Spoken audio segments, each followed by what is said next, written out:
Анаачаас хугацаа гэх юм бол аль олон жилийн өмнө өөр улс оронд хэрэгжилж байгааг харсан. Монголд бол одоогийн байдлаар бол цор ганцаархнаа ийм лифт байгаа. Энэ лифтийг үйлдвэрлэгч нь Австри улсын Лехнер гэдэг компани байгаа. Манай Rectus компани тус Лехнер гэдэг компани хамтран ажилладаг аль бие усны борлуулагч юм байгаа.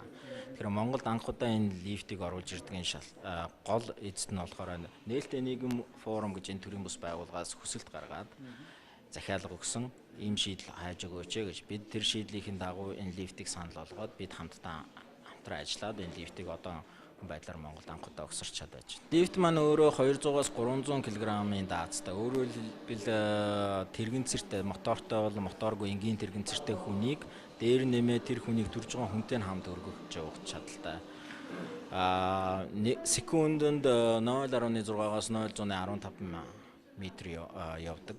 Хурдтай явна. Их хурдтай бол биш. Гэхдээ хамгийн гол нь найдвартай гэдгийг бодлого үздэг. Хэрэглээний хувьд бол маш их хялбар.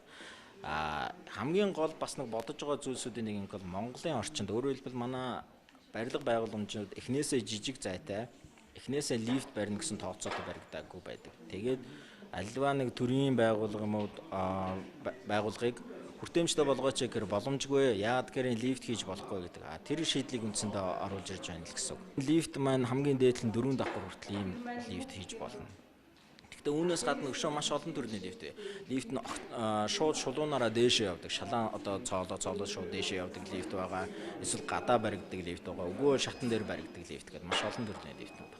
Хол тасарсан үед бол гар удирдлага руу шилжин. Гар удирдлагаараа араа байдаг. Араагаа эргүүлээд тэр хүнээ нөгөө яг замынхын голд гацчих штэ тэрийг буулгаж болдог.